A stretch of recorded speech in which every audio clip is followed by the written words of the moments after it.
Welcome to the Daily Gerry Anderson podcast, where the presenter refuses to accept the rule of British summertime and is therefore late for his rendezvous with the fat boy.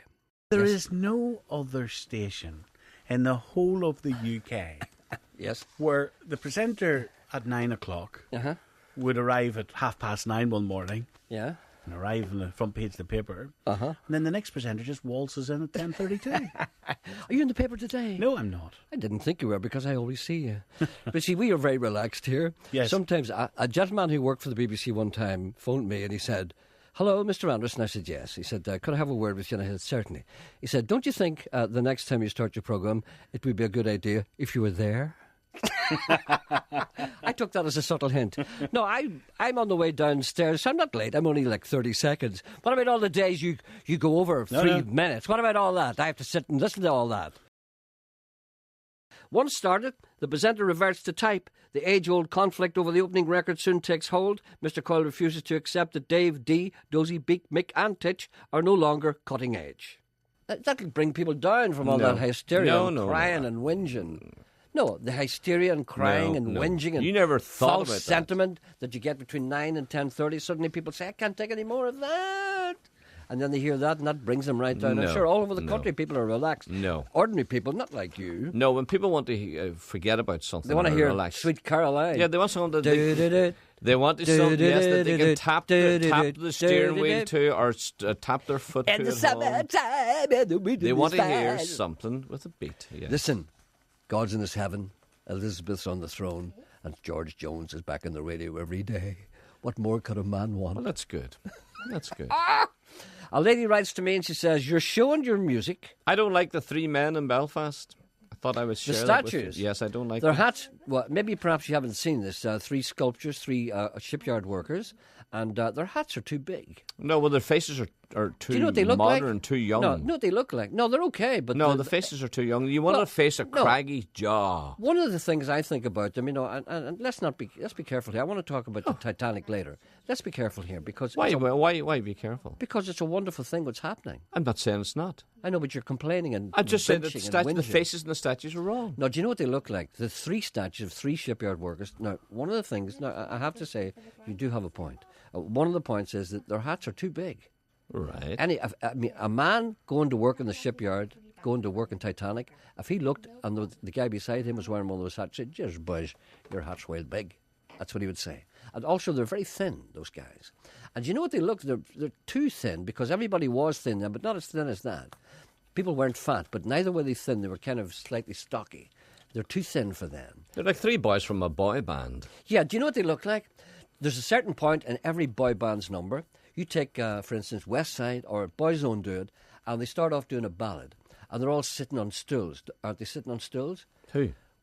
Any particular boy band song that starts slowly. A ballad, yes, a ballad. That's correct. And they go, correct. "It's only words, and words are all I have to take your love away." And then in the middle, they have a key change. And then what happens is, when the key change comes, they stand up. And everyone claps. And nobody knows why they clap. They clap because of the combination of the movement of the guys standing up and the key change. I mean, if you say to people, "Why did you clap there?" "Because it was great." Did you clap because they stood up in tandem with the key change? You say, "What are you talking about? They're great." You see, they look like 3 guys who've just stood up at the key change. That's what they look like.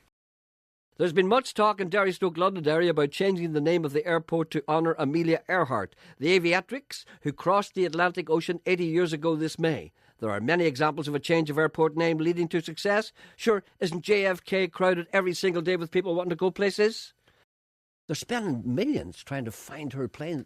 All the talk in America is about Amelia Earhart. And there we have a little Mickey Mouse place like this. And this is where she landed. And they won't name the airport after it. Isn't that amazing? Anyway, Derry Airport, I thought I'd offer a few alternatives. Sure, we can call it that. Unofficially, we can just refer to it as but the point is, the people say... you flying it as the so Amelia what they're saying is, why would you do that? Sure, why would you do that? I'll tell you why you do that. But if people power, people call it that. Yeah, well, I hope people do make sure that's done. Because what will happen, this is the... Well, you can start the ball rolling Yes. by now changing that, what you have in front of you by calling it... Well, I've already changed the name of our city to Stoke City. That took a long time. Yeah, well... And this is my next... Didn't I get wipes for people in Kentucky Fried Chicken? And didn't I get the price of bread down? Yes, you did. That's the 3 things I'm proud of.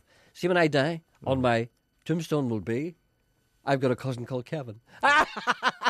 On my tombstone will be, he got wipes for the people who went to KFC. He changed the name of his city to Stroke City, and he brought the price of bread down. And he changed the name of the airport to Amelia Airport. That's 4. That's only a wish list. Yeah. I thought perhaps use a few alternative names for the airport. Do you often use the Amelia Earhart? See me calling it now. I'm calling it. I've changed. No, I don't use it for very. Well, all right. Yeah, you know the reason. Yeah. The Jerry Anderson Airport, because I've got flyaway hair. The Sean Coyle Airport, because he's a balloon. Derriere has a nice ring to it, but it might offend the French tourists. If all else fails, called the Titanic Airport, everything else seems to be cashing in on the name. By the way, could we as Northern Irish people not start using Titanic as a superlative in everyday speech? For example, well, First Minister, did you enjoy the Gaelic match? Yes, it was Titanic. No. Perhaps it could take over from the tiresome American superlative, awesome. I think Titanic is the greatest thing that's ever happened in Northern Ireland. Do you know why? And I hear people saying, I'm fed up with Titanic, I'm fed up. Well, you said that the other day. I didn't say it. You did so. I did not say it. You did so. I didn't say it. It's on, right, it's on tape. On record? Yes. Is it? Yes. I'm fed up with Titanic, he says. I've got a shirt on. I know what I just found in the pocket of it? No. What? A ticket to the Movie House Cinema in Dublin Road, Belfast, the 3rd of May, 2010. This shirt hasn't been washed for 2 years. 2 years this shirt hasn't been washed. There's the ticket there. Look, I just found it in my pocket. Emma doesn't like your shirt, and I do. Oh, I don't care. I do. Or not. I do. You haven't seen it with the jacket on. I like it. I told you I liked it. She said it's like something you'd wear in an ice cream parlour. That's what she said. But I like it. There are not many BBC programmes where a listener begins a sentence with, I was talking to a hunger striker yesterday, but they do exist. I was talking to a hunger striker yesterday here in Dundalk. And which hunger striker was that? Oh, no, I'm not going to mention his name. Peter. We don't hear enough from these people now. No, I know. He's a famous man. Okay, but right. Anyway, he said that Ian Paisley was going into hospital, for his heart attack. Excuse me a second. I'd be careful with this. Did you not warn him about it? No, but this is no story, Tony. That's not the story. It's Tony. What? It's only a joke, Jerry. No, but we don't like jokes in this. But program. Tony, that's not what you wanted to talk about. Right. Do you remember what it was that you wanted to talk about because you hadn't got a story? No. Well, thanks for this So call, Sean. you don't remember what you wanted to talk about, Tony? No, it was only a joke about Ian Paisley. No, we that don't wasn't. want to hear No, any you jokes. didn't. No, it wasn't inflammatory. No, but we don't want to hear any jokes. But there's a ban on jokes in this program. But No, you phoned. I have put my foot down. Stop. I have sat here for years. Stop. And listen to people telling jokes. And I've said, that's the end of it. No more. That's right. No, that's right. Anyone who starts to tell a joke in this program will be stopped. Tony, you wanted to talk about something. Don't be putting words in his mouth. No, but see, Tony phoned. There are no words in his mouth. Listen. Some of the jokes you tell. I have never told a joke in this program in my life except the one yesterday. And that wasn't a joke at all. That was true. Some of the things that I say sound like jokes, but they're not. Listen, can we get to the He bottom just wants of to this? tell jokes. No, Tony phoned up and we said to Tony, what is it you want to talk about? He says, well, I don't have a story, but I know what I could talk about. So, do you remember what it was that you didn't know that you wanted to talk about until we reminded him that he could talk about it? It probably was golf or something, wasn't No! Listen, will I leave you to, Tony wanted to talk to you. I know I've gathered this, but Tony seems to have no recall of this. The recent warm weather has caused many of nature's changes to begin a few weeks earlier than expected. Butterflies, bees, flowers and trees. In a field outside Banbridge, something is stirring into life. Henry's in America at the moment at a Beetle Fest in New York, where people are crowding around him and asking him all kinds of things. I think that's... Sounds like Geordie. It's Geordie. Geordie, good morning. Hello, Jerry. Are you reading out your throat there? What? Were you reading out your throat? I was. Good. I believe, I've noticed that you haven't... bad news. Really? No more horses allowed now in Ballinasloe Horse Fair. Not Ballinasloe, Ballycastle. Aye. Ballycastle. Ballycastle, yes. Ballinasloe is still a horse fair. Aye. Ballycastle now, sure, that was the main thing. Well, people mentioned that to me, that maybe perhaps you would have put been... a nail in their coffin now. Well, you see, that was the vibrancy of the Ballycastle It was. Lammas That Fair. was a main attraction. Oh, that's where you got all the characters. They're going to have horse shows now and donkey shows, but that's like I bought a pay ball now. Yes. What's the difference between a pay ball and a screwball? I really don't know. Colour. The colour. Maybe you'd care to explain. A piebald is a horse with a kind of a patchy colour, like a palomino. Black and white. Yes. And a screwball is... It's brown and it's white. vodka and orange. No, brown and white. Brown and white. So a screwball is brown and white. Skewball. Skewball. A skewball. I think it's Is it skew. Is Is it skew? What is it, Geordie? Skewball?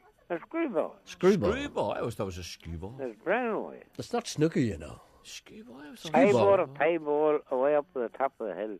Yes.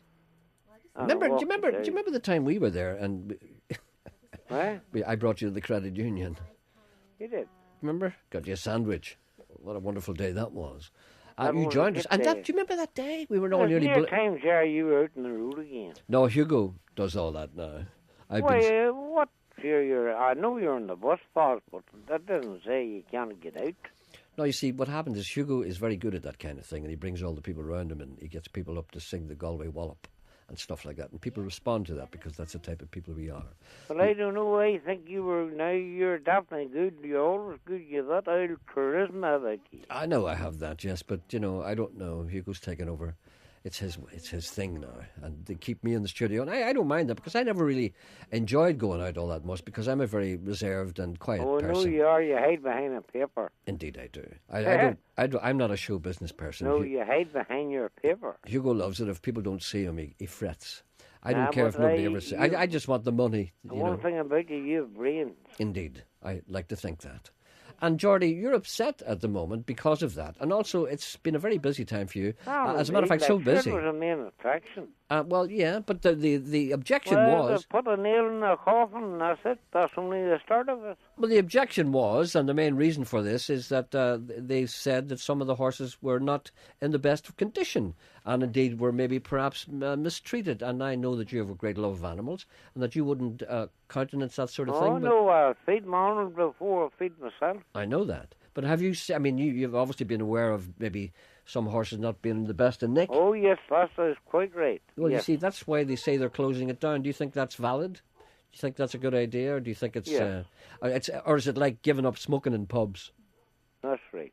You see, once they stop people smoking in pubs, they might as well have just closed them up, I think. So do you think the same thing about the Ballycastle, the Lammas Fair? That's the same thing. But people will still go for the Dulce and the Yellow Man. I know. Excuse me. Well, sure, the whole... you know what it is, Jerry? Uh-huh. It's like a haystack on a slid. A haystack that has slid? Ah, What a great analogy. it's coped. Cowped haystack. Well, you see, that's what the pubs are, cowped haystacks. No smoking, no nothing. No, nothing. See, it's all it takes is the one cut, and then that starts the blood going.